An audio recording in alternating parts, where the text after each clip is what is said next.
I sit on the cold wooden bench every evening, right under the crooked oak. You'd laugh at me now, I whisper. Same place.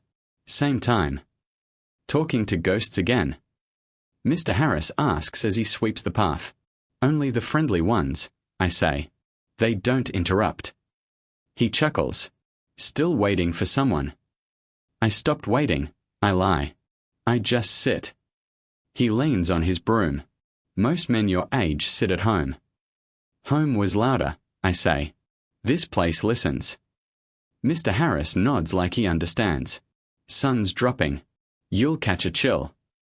I've had worse, I tell him. He walks away, broom scraping, leaving me with the quiet. I stare at the empty space beside me. You used to complain about this bench, I think. Too hard. Too narrow. I can still hear her voice. Hold my hand. You drift when you think.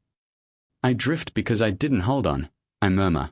A couple passes by, laughing. The man kisses the woman's temple. I look away. They think love has an age limit, I tell her in my head. They think it retires. I press my palms together. Mine didn't. It just hid. The wind rattles the leaves. I imagine her answer. You always blame time. Time didn't leave, I whisper. I did. My chest tightens, but I breathe through it. I'm still here, I tell the empty bench. Older. Quieter. Not wiser. I say, if I speak long enough, maybe regret will finally answer me tonight out loud. The sky darkens. I stand slowly. Tomorrow, I promise. Same bench. I walk off alone, carrying words I never said and a love I never buried. I met Eleanor 35 years ago at a crowded diner. She said, "You're staring." I said, "I'm memorizing." She laughed and said, "Buy me coffee first." Careful, Richard warned later. You fall fast. I fall honest, I told him. Eleanor squeezed my hand and said, I want simple things. A home. Trust. I can give you everything, I said. Even what scares me. We married young. She teased, You work too much. I answered, It's for us. Marion smiled and said, He really believes that. I believe in her, I replied. At night Eleanor whispered, Promise me you won't hide things. I won't, I said. My money, my plans, my name. All yours. Richard frowned once and muttered, Don't sign that yet. She's my wife, I snapped. Not a stranger. Eleanor kissed my cheek. You trust me, right? With my life, I said. Small moments tried to warn me. Late calls. Quiet smiles. Marion asked, Are you sure you're okay? I'm happy, I insisted. Eleanor said softly, Love means faith. So I closed my eyes, I think now. I gave her accounts, decisions, pride. I called it love. I ignored fear and called it loyalty. If I could speak to that younger man, I'd say, Listen longer. Question gently. But back then I only said, I trust you. Trust felt warm. It felt permanent. I didn't know it could shatter without making a sound. It took time to learn silence can be louder than vows, and love can become a lesson instead of a home. That truth waited patiently, smiling, while I kept believing nothing could ever break us. Back then, I never asked why. I came home early that night. Eleanor was in the kitchen, phone pressed tight to her ear. Yes, she whispered. I miss you too. I froze. I said, Who's that? She jumped. No one. Work. The call ended. I asked, Say his name. She sighed. Thomas. I laughed once. The Thomas the first helped? The one I hired. He understands me, she said. You stopped listening. My chest burned. I built this life. You built walls, she snapped. I said, How long? Long enough, she answered. Don't act shocked. I felt small. I trusted you. You trusted comfort, she said. Not me. I shouted, Was I ever enough? She looked away. You were safe. Those words broke me. I sat down hard. So I'm a habit. She crossed her arms. People change. He said, "You lied." I survived, she replied. I thought of every hour I worked. With him. Yes, she said. And I won't apologize. My hand shook. Get him out of my life. He's already in it, she said. I stood up. Then I'm not. She asked quietly, "Where will you go?" I grabbed my coat. Anywhere without lies. She said, "You'll regret this." I paused at the door. I already regret staying. I stepped outside. The house felt joy. I realized it wasn't breaking now. It had been broken while I was loving it. I whispered, "Goodbye." My phone buzzed. Richard's name flashed. I ignored it. I walked, shaking, thinking, love didn't die tonight. It lied. And tomorrow, everyone would pretend nothing happened, except me. I carried truth like glass, cutting deeper with every step forward alone into a future I never planned.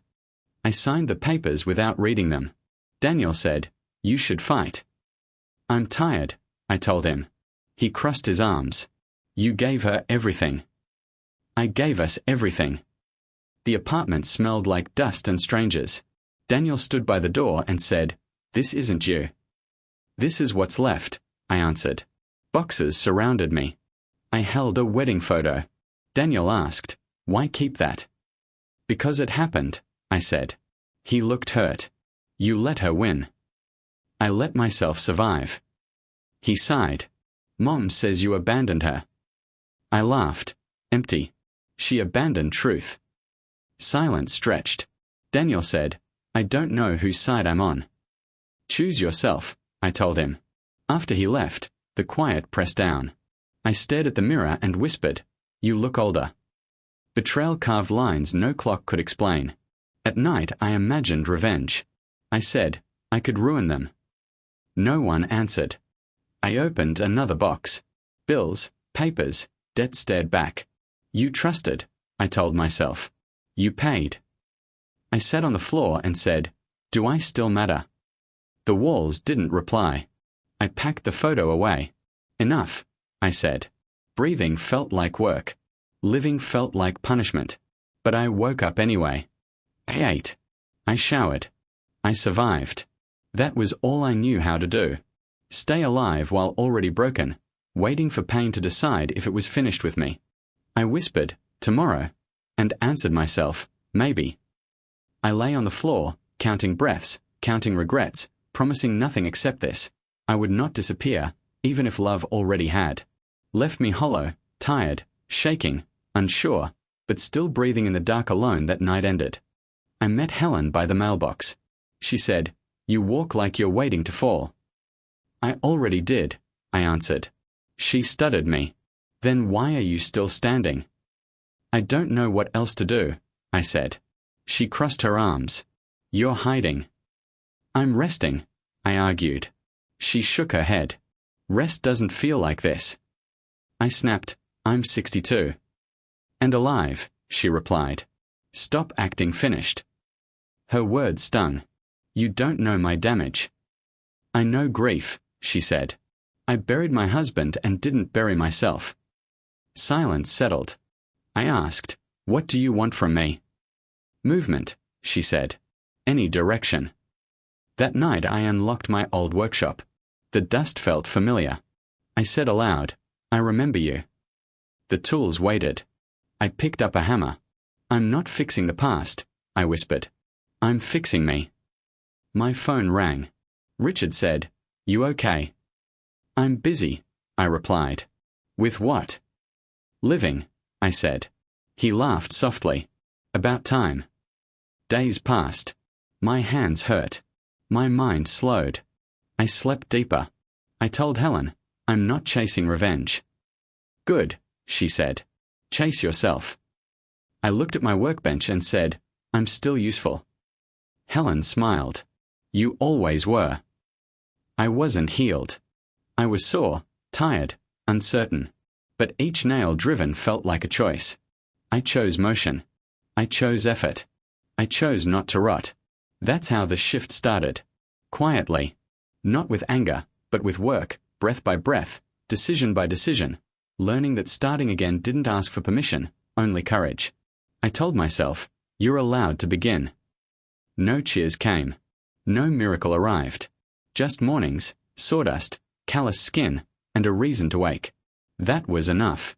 For now, enough meant progress, and progress meant I was no longer waiting to disappear quietly. I finally stepped forward. Alone.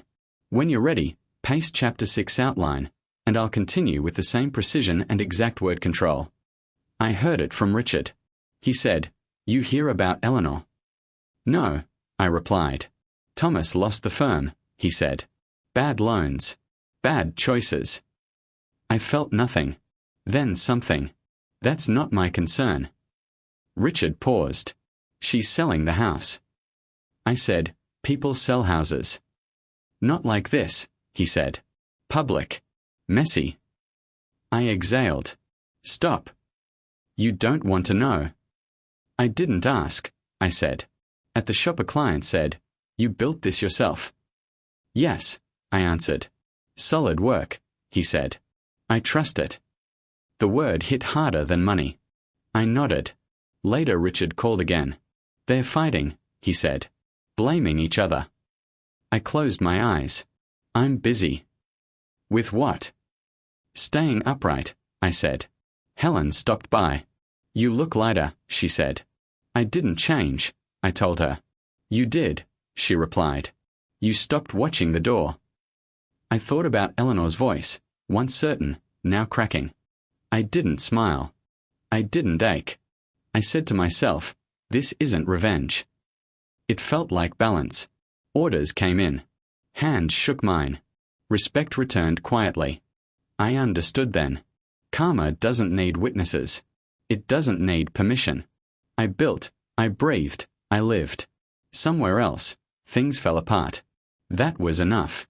Survival tasted like justice, and justice didn't ask me to become cruel.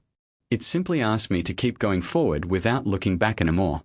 I told Richard, "Don't update me." He said, "You're kinder than I'd be." I answered, "No, I'm tired."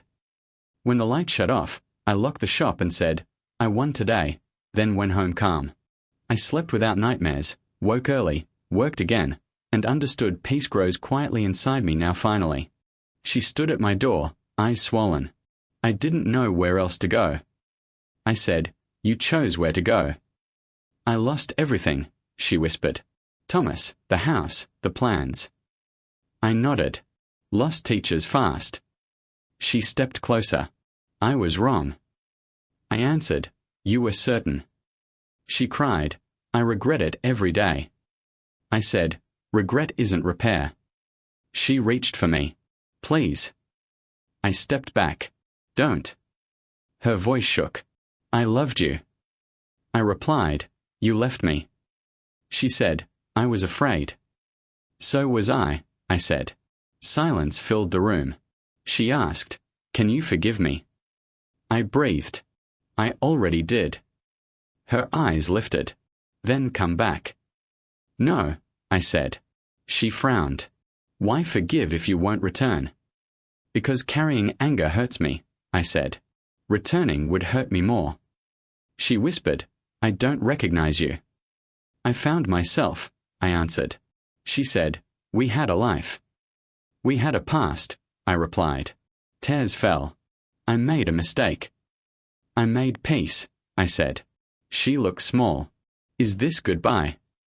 "Yes," I told her. She nodded slowly. "I hope you're happy." "I'm honest," I said. She left without another word.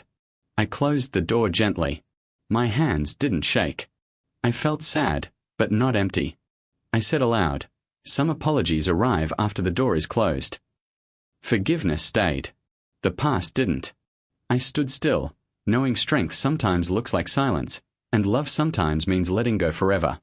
I didn't feel victory, only calm, and that calm told me I survived her return without losing myself again, which mattered more than history, memory, or the echo of what we once promised together then. Helen knocked softly. "Can I come in?" I said, "Always." She smiled. "You're different." "I'm quieter," I admitted. She laughed. Older, too. I don't feel old, I said. Just cautious. She nodded. Love taught you well. Or scarred me, I answered. Helen sat close. Love isn't just fireworks. I looked away. Eleanor was a storm. She said, now it's rain.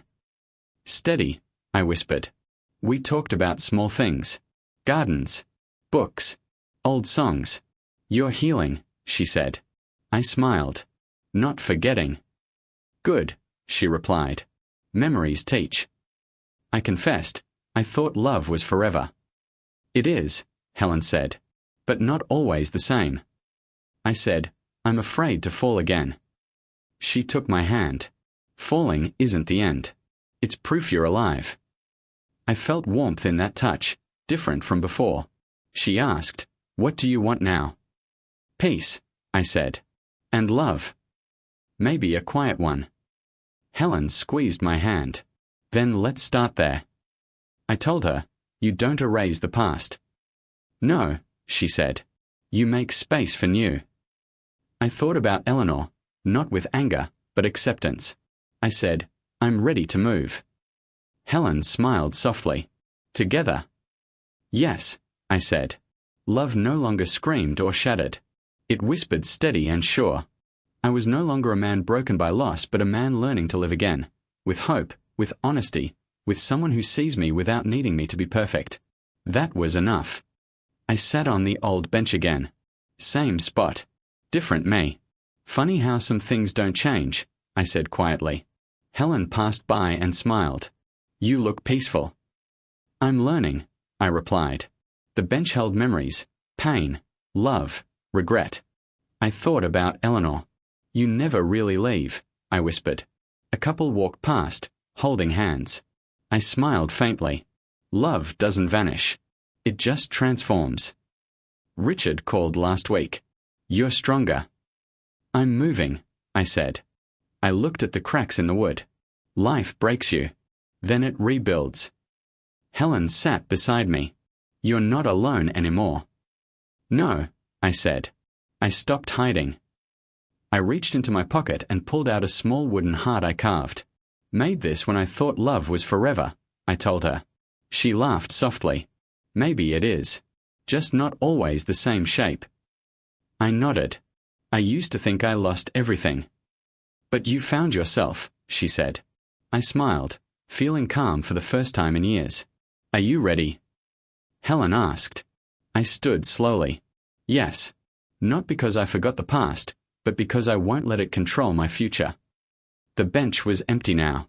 I walked forward, carrying pain, hope, and quiet strength. Love didn't leave me, I said to the wind. It changed me. And for the first time, I was okay with that. I stepped onto the path, ready to face whatever came next. The past was a chapter, not my whole story. I was finally free.